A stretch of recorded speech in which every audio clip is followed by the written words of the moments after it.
And welcome back to Subculture on CentralCoastRadio.com, where we've got something very special for you guys right now. We're about to play Slo Mo by Kalysha for the very first time on our show, and we thought, let's get to know this track a little bit more. Let's actually get Jake on the phone to chat all about it. Welcome to the program, mate. Thank you so much. How are you? I am really well. Jake, this track is absolutely amazing. This is going to be one of those tracks I think I'm going to be listening to all summer. So tell us a little bit about where this track first came from. Well, it was actually I think somewhere a year ago, it was I was on a holiday and just the vibes were immaculate. I was in a situationship and that's where I kind of got the idea for the song, really. Like the lyrics and the story behind it, everything like that. So yeah, kind of like a holiday in Greece, and that's where it came from. It's funny to say Greece because there's a real West Coast kind of feel to this track. Was that something that kind of inspired you when you were working on it? Yeah, for sure. I mean, the West Coast vibes came from the producer, who's amazing. It's Plain James. He really, really killed it from Atlanta, Georgia. So he had the West Coast vibes from there. I really wanted something that was, fun and bouncy and a bit cheeky and fun. Something that wasn't too serious. So yeah, got those vibes from that kind of, Greece, holiday, summer, Mykonos vibe. And gave a little spin to it, I guess, with some West Coast vibes in there as well. Yeah. Tell us a little bit about that relationship between yourself and a producer. How do you go about finding your producers, and what makes you want to work with different producers? How do you know who the right people are to work with? Oh, I guess just the immediate vibes I get from them. Obviously in a studio you meet a lot of different artists, different producers, but the ones that you really click with are the ones you're going to work the best with. I'm very blessed that I've got three amazing producers who I've worked with 3 songs, and Plain James is just an absolute vibe. He's very, very talented, very, very he's very, very on point with what he does, and I just guess his vibes, his talent and everything just clicked really well for me in this song. So for young musicians who are out there listening to that at the moment, tell us how that works. Do you work on the lyrics first and then try to find a producer for that track, or do different producers want to work with you and then you kind of write tracks to suit their style? Yeah, I mean, when I first started, it was very much I wrote lyrics first and then the producer put a beat behind. But once I started my first song, the next 2 songs were producers, hitting me up to work with me, and me just kind of trying to find the vibe and match the style that they're after. And when you have good lyrics and a good producer, a good beat, it just all works together really well. So yeah. Now the video clip for this track as well has a little bit of a nod to Grand Theft Auto. Tell us where that idea came from. Well, I just always loved Grand Theft Auto growing up. I think it's a really fun game.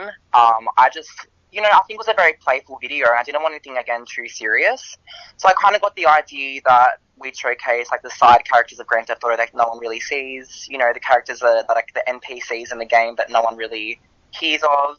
And I just thought it'd be really, really fun to showcase that luxury life, hills, money, luxury cars, a little flirtation here and there, and summer vibes. So I think it matched really well with what I was going for. Definitely. And how long did it take to put that video together? We did 2 different shoots. So there was one day I was in Cronulla and then in Vaucluse, and then there was one day I was just in the studio the entire day, just recording content and photo shoots. And I think the whole thing took about honestly 24 hours, being honest with you. Wow. Just to get everything. The whole shoot was very, very long, tiring, but it was a really, really fun experience. Definitely. Now, Jake, your first track, Ain't My Man, kind of put you really out there, and a lot of people started to fall in love with your music straight away. How's your life and career changed since that first single came out? That completely just changed everything. As a younger 18-year-old, when you first come out onto the scene, you're really scared people might think of you, or how people might see you. But when I came out with that song, it was just love, and it was just so much support around the world from different countries, different group of people. It just really showed me that I'm doing the right thing, I'm in the right direction, and I guess it really changed how I perceived myself as well. It was just a really fun experience, and I'm just so happy that everyone loved the song and loved the vibes and the video clip and still rock with me, Yeah, definitely. So what's the plan for you now? Are you looking to do more singles, to do an EP, an album? Are you looking to do shows overseas? What's the next step now in your career? Yeah, well, I definitely am putting out more singles very, very shortly. This one was the last one for the year, but I definitely think a good one to start summer off. Next year, I've got a few more singles that I'm working on with my producer Pax and Gambino, who I think are really talented and going to smash these singles. Um, the EP, I'm not really working on yet because I want to get out nice singles first, a bit more content out. In terms of shows, I just performed last week at a premiere party, which was really successful and it was really fun and everyone loved it.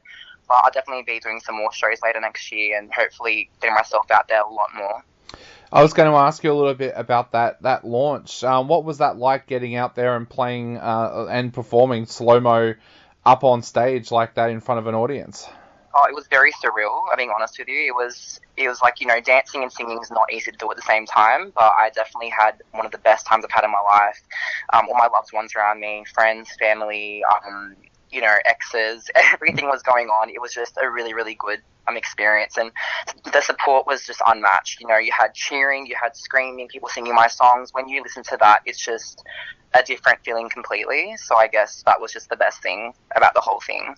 Definitely. Well, Jake, we're going to play Slo Mo on our show in just a moment for the first time. But if people want to follow you socially, where can they go to find your social media? Yes, you can go above all platforms: Instagram, Facebook, Twitter, TikTok, Spotify, everywhere at J Kalysha. That is JakeKalysha. Awesome. Well, Jake, we are going to play Slo Mo right now on our show. So what would you like to say to all of the listeners out there before they take a listen to this great summer track for the first time? Get ready to bop the entire time. This song is so much fun. I hope you guys love it and start your summer off with a bang, honey. That's all I can say.